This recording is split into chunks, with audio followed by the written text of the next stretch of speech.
चाल के बारे में बता रहा था और ये बता रहे थे कि जो उपग्रह होते हैं वो ग्रह के चारों तरफ घूमते रहते हैं।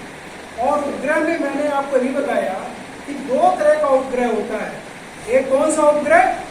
कृत्रिम, और एक कौन सा होता है? प्राकृतिक। कृत्रिम वाला वो होता है जिसको आदमी ने बनाया, और ये कितने प्रकार का होता है? दो प्रकार का। एक जियो सिंक्रोनस होता है और एक जियो स्टेशनरी। दोनों उपग्रह की कच्ची चाल के बारे में बताया था। ये उपग्रह वृत्त में घूमता है ग्रह के चारों। तो ये वृत्त में उपग्रह ग्रह के चारों ओर क्यों घूमता है? क्योंकि ग्रह आप ये मान लिए, उपग्रह ये मान लिए। ग्रह का द्रव्यमान क्या हो गया? MP, और उपग्रह का द्रव्यमान क्या हो गया? MS। तो मैंने क्या बताया था? ये ग्रह और ये उपग्रह के बीच में एक बल लगेगा जो ये F है, और न्यूटन के गुरुत्वाकर्षण के नियम से ग्रह द्वारा उपग्रह पर लगाया गया जो बल है, इसका सूत्र क्या बताया था? यहाँ M1 की जगह क्या हो जाएगा? MT, और M2 की जगह क्या हो जाएगा? MS। ये MP क्या है? ग्रह का, इसका द्रव्यमान। P फॉर प्लेनेट होता है, ग्रह को क्या बोलते हैं? प्लेनेट। इसीलिए यहाँ P लिखा गया है।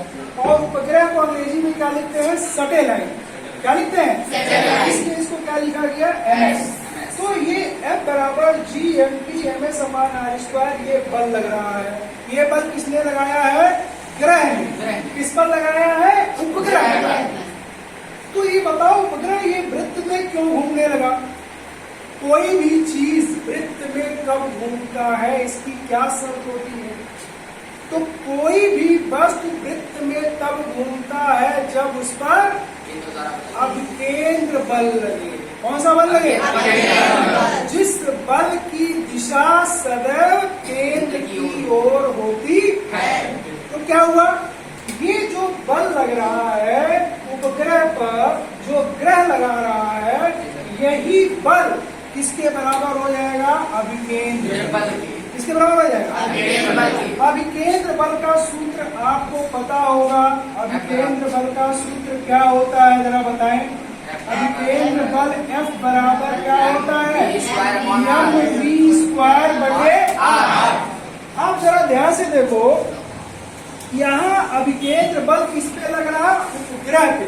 किस पे लग रहा? तो M के जगह में क्या लिख दूं? MS लिख दूं कि ना लिख दूं? बताओ। MP लिख दूं? क्या लिखूं? MS। क्योंकि घूम कौन रहा है? उपग्रह। ग्रह नहीं घूम रहा है। तो ये F क्या हो गया? MS(v²/r)। इसका मतलब ये हुआ कि ये जो बल लग रहा था G(MP)(MS)/r², और ये जो होगा MS(v²/r), ये दोनों क्या हो गए? बराबर। ये कौन सा बल हो गया? अभिकेंद्र। कौन सा बल हो गया? अभिकेंद्र। और ये कौन सा बल था? जो ग्रह में उपग्रह पर लगाया। तो वास्तव में होता क्या है? उपग्रह पर जो बल लगता है वही बल किसमें बदल जाता है? अभिकेंद्र। किसमें बदल जाता है? अब यहाँ से अगर आप देखो, इसको साल पढ़ लो, ये MS इधर आ रहा, ये MS इधर आ रहा, तो ये एक MS क्या होगा? कट जाएगा। ये हो जाएगा G(MP)(r²)।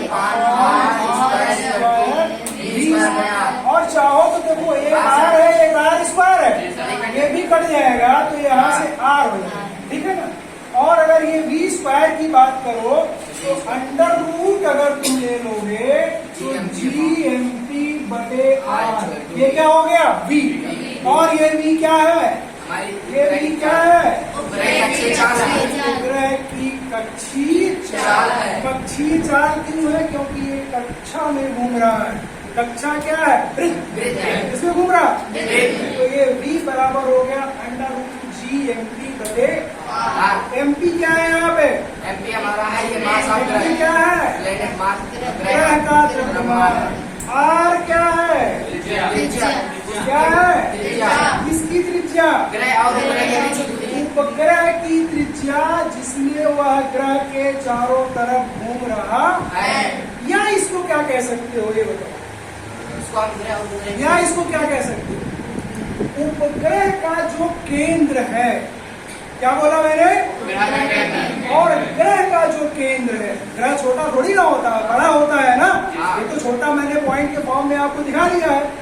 ग्रह का जो केंद्र है और उपग्रह का जो केंद्र है, दोनों के केंद्रों के बीच की दूरी आप ये कह सकते हो। स्मॉल आर जो सूत्र में आपको दिखाई दे रहा है, ये हमेशा ध्यान रखिएगा, ये स्मॉल आर क्या है?